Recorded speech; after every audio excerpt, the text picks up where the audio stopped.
और तो फ्रेंड्स, आज इन ऑनीज एक्वा का एक नया वीडियो में ये जो आप बैकग्राउंड में टैंक देख रहे हो, ये कुछ और दर्शाता है, पर उनका एक्चुअली जो पर्सनैलिटी है तो वो है ही कुछ अलग। क्योंकि अगर मैं उनका जस्ट इंट्रोडक्शन दूँ without the name, not only ही is a flower horn breeder, साथ ही साथ ही is a big organiser. To add on, he has become a breeder of goldfish as well। तो अगर जस्ट इन केस फिर भी आपको थोड़ा सा चक्कर आ रहा है, आप जस्ट इन केस समझ नहीं पा रहे हो, तो ठीक है, let's reveal the name. It's mister Ricky Sharma. दोस्तों, जैसे कि आप देख रहे हो, हमारे बहुत ही चहीते मिस्टर रिकी शर्मा, जिनको हम लोग कोलकाता का सभी लोग एक ही नाम से हम लोग भाव भी बुलाते हैं प्यार से, और कोई हम लोग रिकी दा बोल के भी बुलाते हैं। सो जब उन्होंने अभी गोल्ड फिश भी अभी उन्होंने ब्रीड कर डाला, ये शायद बहुत बड़ा एक चमक है, बहुत बड़ा एक सरप्राइज है हमारे लिए। तो डेफिनेटली आज हम लोग बात करेंगे all about gold fish. Thank you so much दादा for having me here. Thank you. तो सवालों का वो बौछार अभी चालू। Mister Sharma, okay. अच्छा, तो रिकी दा, फर्स्ट ऑफ ऑल जानना चाहेंगे, गोल्ड फिश का भी मार्केट थोड़ा सा मे बी डाउन हो गया, थोड़ा सा उतना चल नहीं रहा है एंड ऑल दैट, तो इसके पीछे शायद एक जो वजह हो सकता है कि वो लोग गोल्ड फिश को टिका नहीं पाता। तो यानी कि इसमें एक गोल्ड फिश कीपिंग और केयर का प्रॉपर नॉलेज का, तो मैं बोलूँगा डेफिनेटली एक कमियां है। So why don't you help all of us, एकदम नया गोल्ड फिश हॉबिस्ट है, अच्छा। तो वो किस तरह से गोल्ड फिश को अच्छा तरह से उसको कीप कर पाए, अच्छा तरह से रख पाए for the in a long time. तो गोल्ड फिश में बहुत सारे मिथ्स भी है अभी मार्केट के अंदर। तो सबसे पहले मैं ये बोलना आपको चाहूँगा कि मैं भी गोल्ड फिश में बहुत दिन से नहीं हूँ। जस्ट एक बात है ना कि आप किसी चीज़ को भी बहुत प्योर दिल से अगर चाहो कि करना, तो स्टेप आपको मिलता ही रहता है। उसके लिए आपको रिसोर्सेज की ज़रूरत है, R&D की ज़रूरत है। हालांकि इंडिया में जितने भी मतलब बहुत कम हॉबिस्ट मैंने देखा है कि कुछ भी वो प्लान कर रहे हैं तो उसको खुद से R&D नहीं करते हैं। What they do, they ask there fellow hobbyist कि कैसे करना है। आप सोचो, अगर फेलो हॉबिस्ट, आप ऐसे ट्रेन पे बैठे हो जहाँ पे ड्राइवर को पता ही नहीं कि वो ट्रेन कैसे चला रहा है, और आप उसके सहारे अगर ट्रेन पे बैठे हो तो कहीं पे भी बैंग कर सकता है। सो आपको R&D की ज़रूरत है। ये नहीं कि मैं बोल दिया या थाईलैंड का कोई बड़ा सा ब्रीडर बोल दिया तो आपको 100% वैसा ही करना है, क्योंकि सिचुएशन वेरीज करते हैं। फ़िश का इलनेस हो गया, फ़िश कीपिंग, आपका वाटर पैरामीटर हो गया, सब अलग होता है। तो आपको सबसे पहले अटेंटिव रहना होगा, आपको थोड़ा सा जानकारी रहेगी। गोल्ड फिश में मैं सबसे पहले तो ये बोलना चाहूँगा, this is not a like beginner fish, जो हम लोग सबसे बड़ी गलती करते हैं कि गोल्ड फिश बिगनर फिश है। बिल्कुल नहीं है, बिल्कुल भी ये गलती ना करें। पहले आप सजेशन दे रहे हो जो कभी कुछ और फिशेस पाला ही नहीं है, तो पहले ही वो गोल्ड फिश ना पाले। बट अब यहाँ पे ट्रेंड कैसा आ गया इंडिया के अंदर कि आप हर शॉप में जाओ, कुछ नहीं मिले तो गोल्ड फिश आपको मिलेंगे। आप गैलेव स्ट्रीट जाइए, आप किसी भी स्ट्रीट जाइए, कोई भी शॉप जाइए, कुछ भी, वो एक बोल दे देंगे या एक छोटा सा टैंक दे देंगे, उसमें आपको फ़िश रख देंगे। इसमें आपकी भी गलती पूरी नहीं है, क्योंकि आपको जो दे रहा है उसको भी उस चीज़ का आइडिया नहीं है। अगर मैं आपसे पूछूं एक सिंपल सा सवाल कि जो गोल्ड फिश आप लोकल शॉप में आपको मिलती है, ऑरेंज कलर की, जो आपको 30 रुपये 20 रुपये पैर में मिल रही हैं, वो गोल्ड फिश का नाम क्या है? बहुत कम लोग बोल पाए। किसी के साथ क्या होता है कि थोड़ा फैंसी गोल्ड फिश में अगर जाता है, लाइक ओरेंडास हो गया, उसके बाद पर्ल स्केल्स हो गए, वो लाते हैं, वो 2 दिन 3 दिन के अंदर मर रही है। बट आपको समझ में नहीं आ रहा कि क्यों मर रही है। कोई भी फ़िश लेने के पहले, हालांकि गोल्ड फिश का गेम बिल्कुल अलग है दादा। If we talk about the fancy gold fish, आप जब भी फ़िश ले रहे हो, आपको रिसोर्सेज देखने कि आप कहाँ से ले रहे हो। अगर आप कोलकाता से ले रहे हो, अगर आप गैलेव स्ट्रीट से ले रहे हो, तो आपको ये सबसे बड़ा बात जानना है जो आप नहीं जान पाओगे। यू नीड टू आस्क और यू नीड टू नो कि वो फ़िश रेस कहाँ पे हुआ है, वो फ़िश कहाँ पे उसने ब्रीड किया है। If it's is a mud pond और सीमेंटेड पॉन्ड। मड पॉन्ड वाली फ़िश क्या होती है, जैसे आप लाते हो, देखो कि आपकी फ़िश नीचे बैठ गई, थोड़े फैंसी ओरेंडास लाए, वो नीचे बैठ गई, वो हिल नहीं रही है, थोड़े से फंगस है, नेक्स्ट दिन वो। तो सबसे बड़ी बात, इन लोग जब क्या करते हैं, जब लार्ज स्केल पे इन लोग ब्रीड करते हैं, तो they can not do in tanks and all, right. तो पॉन्ड लोग लेते, तो बहुत जन के, तो यानी आप बोलना चाह रहे हो कि मड पॉन्ड वाला गोल्डफिश थोड़ा बिग नो। अगर मड पॉन्ड आप ले रहे हो तो आपको उसको हाई क्वारंटीन करना होगा, जो कि सेलर आपको अगर 20 रुपये में एक मछली दे रहा है तो वो क्वारंटीन नहीं करेगा, और यहाँ पे आपके लाते लाते दिक्कत होगी। तो मेरा भी गोल्ड फिश का जर्नी ऐसे स्टार्ट था। I started gold fish with like थोड़ा थोड़ा करके मैं एकदम नॉर्मल गोल्ड फिश में हाथ लिया, आस्ते आस्ते मेरे हर वीक मैं बोलता हूँ, जो लोग मुझे पर्सनली जानते हैं गैलेक्सी स्ट्रीट के अंदर, हर वीक मेरा 3-3.5 हज़ार का फ़िश मरता था। देन आई स्टार्टेड इम्पोर्टिंग कि अब थोड़ा सा इसमें हाथ आया है, थोड़ा सा समझ में आया है, तो इम्पोर्टेड में गया, इम्पोर्टेड मंगाए हम लोगों ने, तो बताऊँगा इसके बारे में। सो जो केयर का बारे में, तो आपको ये बट ये अब जान नहीं पाओगे कि आपको मड का मिल रहा है या पॉन्ड का मिल रहा है।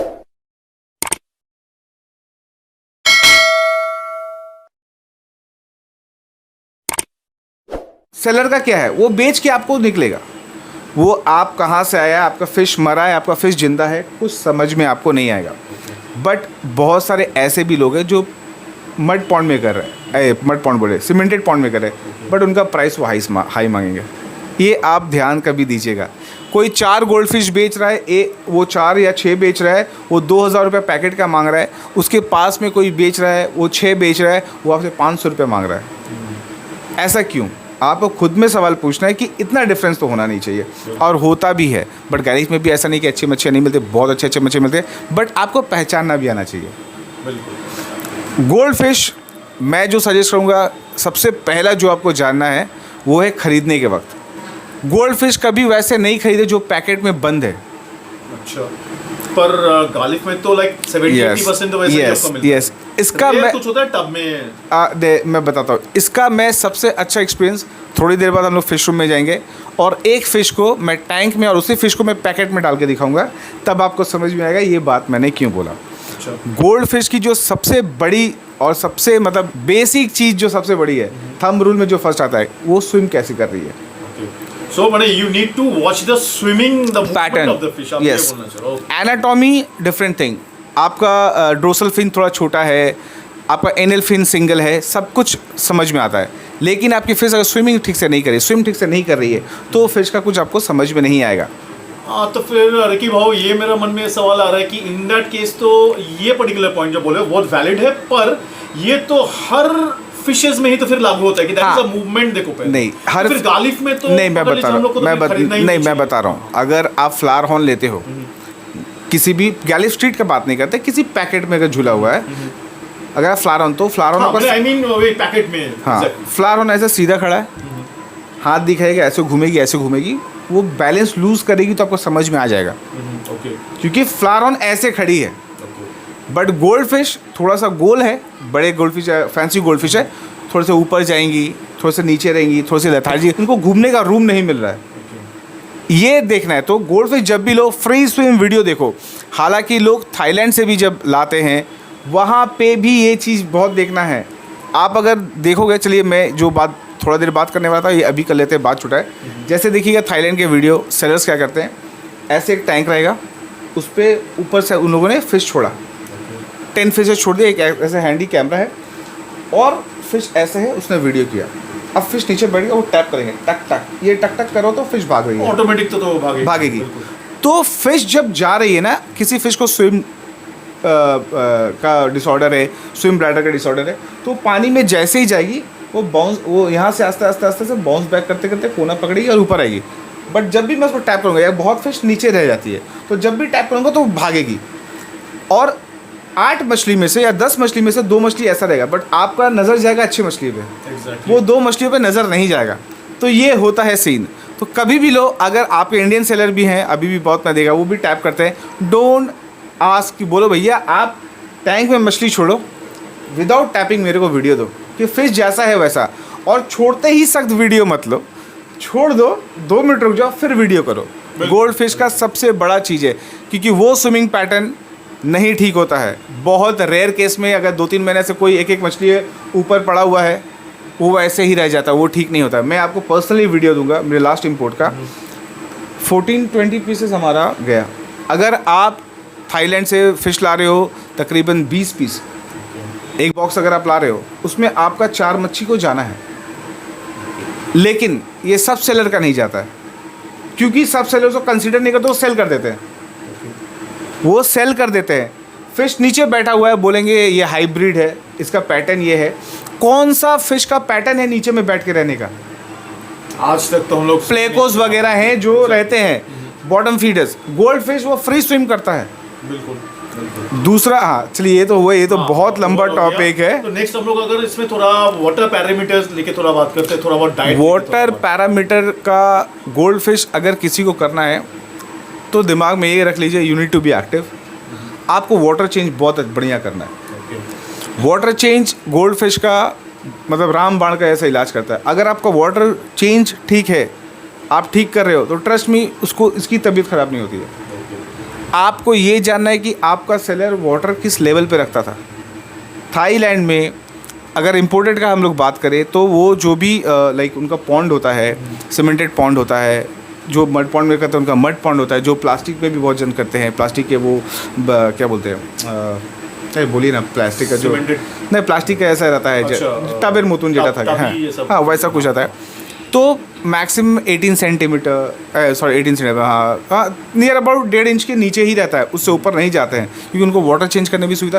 तो आपकी फिश बच्चे से बड़े हो गए, उसमें आप सडनली यहाँ पे ला के आप उसको 2 फीट हाइट में दे दे रहे हो, 18 इंच हाइट में दे दे रहे हो, तो वो दिक्कत है। अगर आप बोलोगे तो क्या 18 इंच में नहीं रखेंगे, 2 फीट में आप रखो। 2 फीट में तो गोल्ड फिश को नहीं रखिए, रिकमेंडेशन तो है, दिक्कत करता है बाद में, लेकिन फिर भी बहुत लोग रहते हैं, सक्सेस भी करते हैं, रख के सक्सेस भी रहते हैं।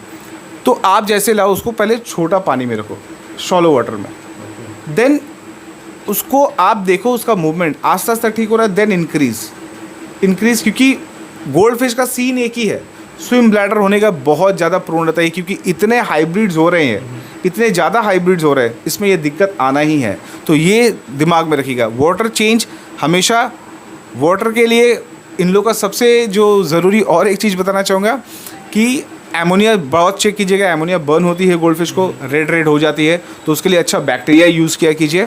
और वाटर में क्लोरीन बहुत बड़ा पॉइजन है गोल्ड फिश के लिए। आप डायरेक्ट टैप वाटर यूज़ नहीं कर सकते हो, लेकिन हाँ टैप वाटर भी यूज़ होता है। मैं शायद वीडियो में भी दिखा दूंगा कि डायरेक्ट टैप वाटर हम लोग यूज़ कैसे करते हैं, तो वो सब है, बताइए दादा। अच्छा, ये क्वेश्चन आ रहा था कि आप जो बोल रहे थे ना कि थोड़ा थोड़ा करके पानी को बढ़ाना है, आप क्या ये बोल रहे हो कि कोई नया एक गोल्ड फिश में टैंक में नया छोड़ रहे तब उसको पानी थोड़ा थोड़ा करके बढ़ाना चाहिए? नहीं, एकदम नया यहीं पे गलती है। हम गलती क्या करते हैं कि कहीं से भी गोल्ड फिश लाएं और वो डायरेक्ट अपना मेन टैंक में डाल दिए। गोल्ड फिश के साथ ये सीन नहीं है। अच्छा। आप गोल्ड फिश ला रहे हो या दे रहे हो, वेदर इट्स बाइंग और selling, you should quarantine your fish. यानी लाइक जस्ट लाइक डिस्कस के तरह गोल्ड फिश का भी क्वारंटाइन बहुत ही मस्ट है। बहुत मस्ट है क्योंकि बहुत कैची है। तो हम लोग क्या करते हैं, हम लोग टब लेते हैं, उसमें पानी रखते हैं, वो ट्रीट करते हैं, उसके बाद गोल्ड फिश जैसे आता है उसमें हम लोग छोड़ते हैं, उसमें वो कम से कम 3-4 दिन रहेगी। अच्छा, तो क्वारंटाइन एग्जैक्टली आप कैसे करते हो? ये थोड़ा सा देखिए क्वारंटीन कुछ, देखिए क्वारंटीन वैसे कुछ नहीं है, बहुत लोगों का बहुत कुछ है। बहुत अगर देखना पड़ेगा कि आपकी फ़िश किस हालत में है। अगर आप किसी ऐसे ब्रीडर या किसी से लाए हो जो मड पॉन्ड में कर रहा है, तो वहाँ पे लाइस आपको देखने मिलेगी, ठीक है, उसकी क्वारंटीन और उसकी ट्रीटमेंट अलग रहेंगी। बहुतों का दिक्कत रहेगा कि फिन में या बर्न हो गया कुछ, ये सब दिक्कत होगा। अगर आपकी फ़िश हेल्दी है तो सच मानिए कुछ नहीं लगता क्वारंटीन के अंदर, बस आइसोलेटेड आपको रखना है। वो जो 4 मछलियाँ आई उसमें रखो, थोड़ा थोड़ा वाटर चेंज करो, 3 दिन खाना मत दो। I don't feed 7 days to my fish जब मैं लाता हूँ। तो अब उसमें क्या क्या, उसमें वाटर चेंज करके फिर मैं थोड़ा सा बड़ा और लेकर टब लेता हूँ, उसमें और थोड़ा पानी करता हूँ, उसमें डालता हूँ, then I add it to the tank. But tank का भी मेरा वाटर मैं दिखाऊंगा, मैं लेवल कम रखता हूँ क्योंकि मेरे को रोज़ चेंज करना है। हालांकि हम लोग मेट्रोपॉलिटन सिटी से हैं तो इतना वाटर रिसोर्सेज बहुत दिक्कत होता है, तो जितना कम पानी आएगा मेरे को चेंज करने में भी सुविधा रहेगा। अगर मैं पूरा भर के फिर मैं पूरा चेंज करूँ, तो ये ब्रीडिंग के लिए बोलो। अगर आपको शो के लिए रखना है तो I can suggest you go for 15 inches का टैंक। 15 इंचेस का टैंक रखिए, 1 गोल्ड फिश 15 इंचेस हाइट का मैं बोल रहा हूँ, ठीक है। अब ऐसे तो आप जितना भी रख लो, एक गोल्ड फिश के लिए 1 स्क्वायर फीट का जगह दीजिएगा पर गोल्ड फिश। 4 फीट है, 4 गोल्ड फिश रखिए, तो वो हेल्दी रहेगी क्योंकि वो खाती बहुत है, वेस्ट बहुत करती है, एमोनिया लेवल बढ़ता है, और गोल्ड फिश सडन से तबीयत खराब हो जाएगा, आपको समझ में नहीं आएगा, बिल्कुल पिन कोन हो जाएगी। नॉर्मली फीडबैक यही मिलता है कि हाँ, अचानक मर गया, वो कुछ कर भी नहीं पाया। अब अचानक मरा उसको पता है कि जो रख रहा है उसको कि अचानक मरा। लेकिन अगर हिस्ट्री पूछोगे तब आपको समझ में आए क्या गलती किया। इधर वाटर इधर फूड, दोनों में से यही मेजर एक है। आप गोल्ड फिश को खाना मत दो, 7-8 दिन चलेगा, बट वाटर चेंज रखो। ये नियम है, ये थंब रूल है गोल्ड फिश के लिए। तो हाँ, थंब रूल, वाटर चेंज बहुत ज़रूरी है, बहुत ज़रूरी है। पकड़ लिया, आप बोलना चाह रहे हो 3-4 दिन 5-6 दिन भी हम नहीं खिलाओ, ये तो खाना वो नहीं खा रहे। Yes. फिर भी वाटर चेंज आप यस, और आपकी गोल्ड फिश है ना, आप जब खाना, रीजन बिहाइंड वो क्या ऑटोमेटिक फूड छोड़ता ही रहता है जो हम लोग सुनते हैं। एक्चुअली उसका पेट नहीं है गोल्ड फिश का। गोल्ड फिश का पेट नहीं है, वो जो खाएगा वो निकालेगा, एक्सट्रैक्ट करेगा, ठीक है। अब इसका क्या है ना कि ये कोई से आता है फिश, ठीक है, इसको ऑक्सीजन अच्छा चाहिए।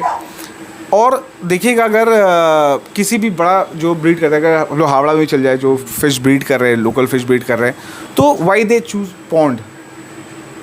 अगर आप थाईलैंड जाओ, 6-7 मछली एक 10 बाई 10 के पॉन्ड में उन लोग रेस करते हैं और डेली वाटर चेंज रखते हैं, तो इनका ग्रोथ बहुत अच्छा होता है, इनका कलर बहुत अच्छा रहता है। में भी वो लोग वाटर चेंज, यस यस, तो ग्रोथ के लिए, ठीक है, वाटर चेंज। मेरा वाटर चेंज का रोज का सीन है। Binuda, thank you.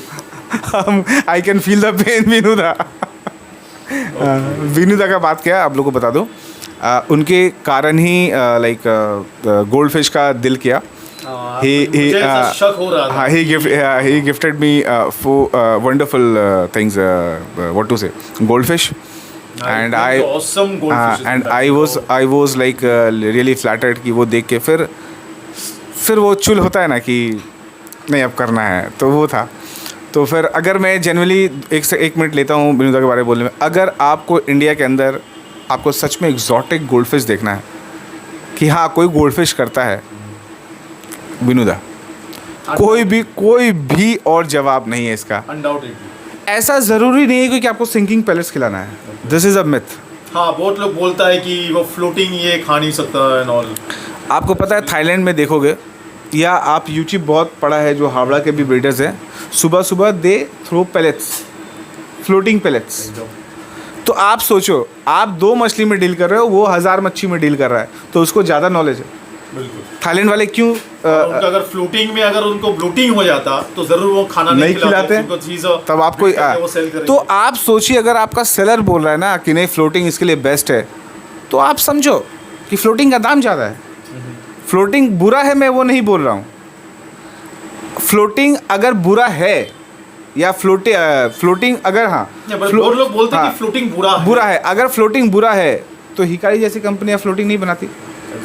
अच्छा, मैंने वो गोल्डफिश के लिए भी फ्लोटिंग पैलेट्स है। हाँ, फ्लोटिंग भी है, सिंकिंग भी है उनका। अच्छा, दोनों ही है।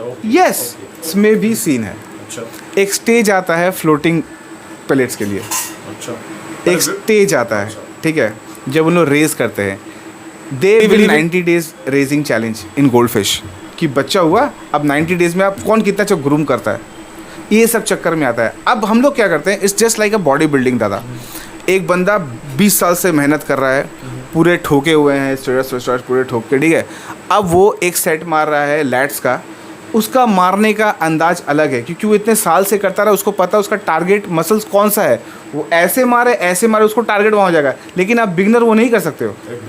अब यहाँ पे एक सीनियर बंदे ने वो खिला दिया, उसको देख के अब सब उसके पीछे पड़ गए।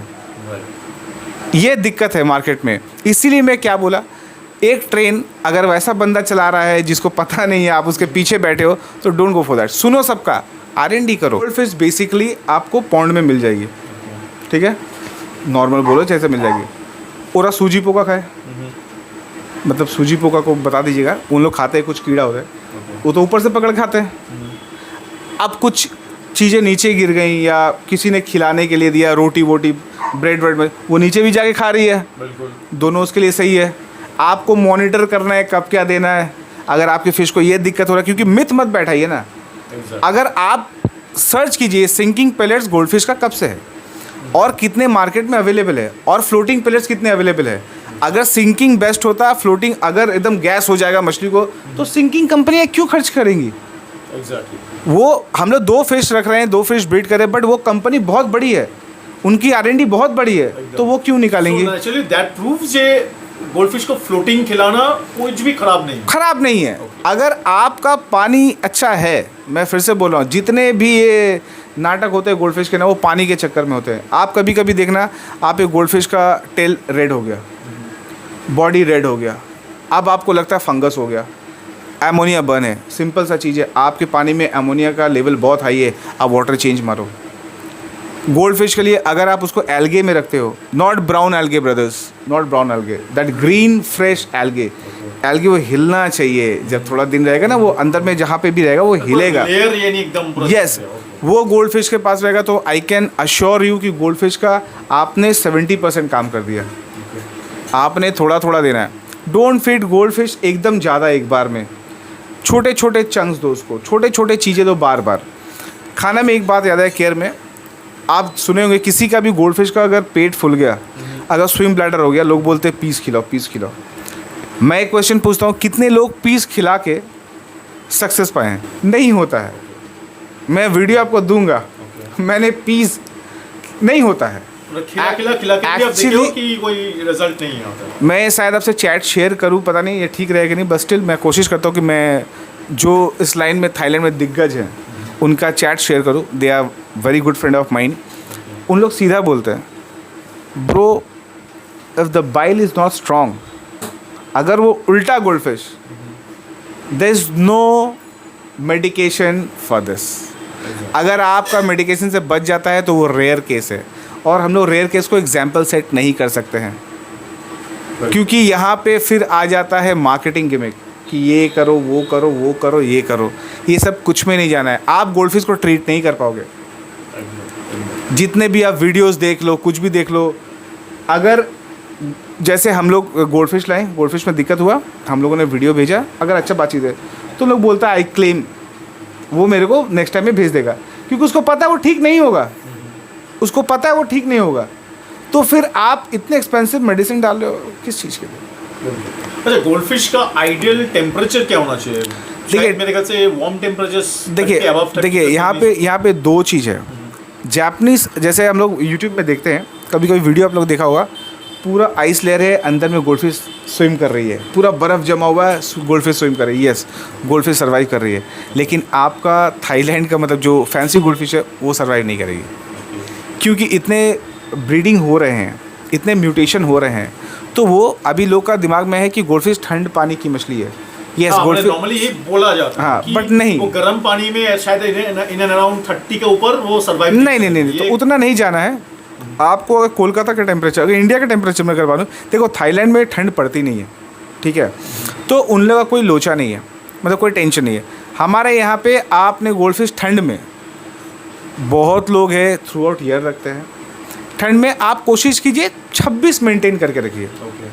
26 इज़ गुड, उससे ऊपर भी जा सकता है, क्योंकि अभी देखिए मैक्सिमम लोग लोकल थर्मोस्टेट यूज़ करेंगे, तो थोड़ा सा चेक करते रहेगा, बट 26 ठीक है, 26 तक आसपास में रहेगा, 25, 24, 26, 27 गोल्ड फिश को दिक्कत नहीं होगी। थर्मोमीटर चेक कीजिए। हाँ, क्योंकि यहाँ पे सबसे बड़ी गलती क्या होता है, हमारा कॉन्सेप्ट में क्या है, मेरे पास दिन के इतने सारे कॉल्स आते हैं, नॉट गोल्ड फिश, अभी तो गोल्ड फिश के आने लगे हैं स्टार्ट से, बट फ्लावर हॉर्न्स के लेके इतने आते हैं कि दादा मेरा फिश का ये दिक्कत है। तो अभी जब फ्लक्चुएट होता है वेदर, तो वी आज की थर्मोस्टेट के है कि नहीं है, इतने में 28 में सेट है, ठीक है, तो हम बोला चेक करो। गलती वही करते हैं कि लोग थर्मोमीटर एक्चुअली जो अल्टीमेटली शो करेगा आपका वाटर है, नहीं। तो आपको जब भी आप थर्मोस्टेट लगाओ किसी भी फिश के लिए, buy one separate thermometer to check your water temperature. Maybe that's malfunctioning, maybe that calibration is not up to the mark, maybe something happened with your things and it's not working, it's not heating. No, not only that, मानिए कि अगर आप जो wattage का खरीदे हो thermostat, आप छोटा सा टैंक के लिए खरीदे हो, आप पूछे नहीं हो, सेलर ने बोला नहीं है, आप जो खरीदे वो छोटा टैंक के लिए, आप जानते भी नहीं हो वो कितना ये के लिए, और आपका टैंक एक्चुअली बहुत बड़ा है, तो नेचुरली आप सेट कर रहे हो 30 और वो देगा ज़्यादा से ज़्यादा 26, 27। उल्टा केस भी हो सकता है, आप सचमुच का बहुत ज़्यादा वाट का खरीद लियो, आपका टैंक है इतना छोटा, तो ऑटोमेटिक आप 26 में भी आप उसको सेट करके आपका एक्चुअल आपका टेम्परेचर दे देगा 30, 32। देखिए इसमें चलिएगा, अगर जानना है कि जो थर्मोस्टेट खरीद रहे हो वो आपका कितना बड़ा टैंक है, कितना वाटर नहीं। हम लोग जो थर्मोस्टेट लगाते हैं वो लगाने का हम लोग का जो स्टाइल है या हम लोग का जो परंपरा रीति रिवाज चला रहा वो गलत है। तो कॉर्नर में हीटर हम लोग लगाते हैं, ठीक है, आपकी फ़िश वहाँ पे नहीं रहेगी, यहाँ पे भी आएगी, ठीक है। आप 3 फीट में 150-200 का लगा रहे अगर, तो उसको हीटिंग करने में एक वक्त लगेगा, बिल्कुल बिल्कुल। एकदम से वो नहीं करेगा, ठीक है। अब जब तक वो वक्त लगा रहा है तब तक वहाँ का पानी ऑलरेडी जो आपका डिज़ायर टेम्परेचर उसमें आ गया है, हाँ, पर इस तरफ नहीं है। नहीं है। अब ये क्या करेगा, उसको थर्मोस्टेट कट ऑफ कर देगा, तो आपकी पानी इधर गर्म है, इधर ठंड है।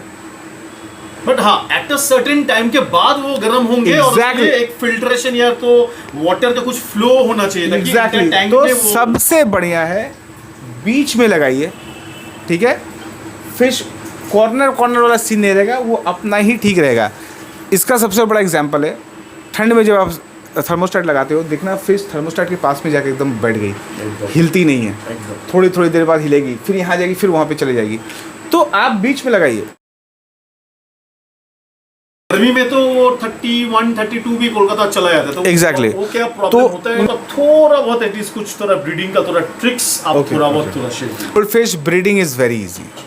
Goldfish raising is like a tough challenge. तो ब्रीडिंग का सेटअप आप कैसे तैयार है? Hand breeding means what physical characteristics of a goldfish makes a goldfish if I से द बेस्ट ग्रेड दैट ये सब चीज़ों में जो खरे उतर जाते हैं वो हमारे चलाते एक फ्लॉलेस टेल होगा, जितना क्रुक होगा उसको चलने में दिक्कत होगा।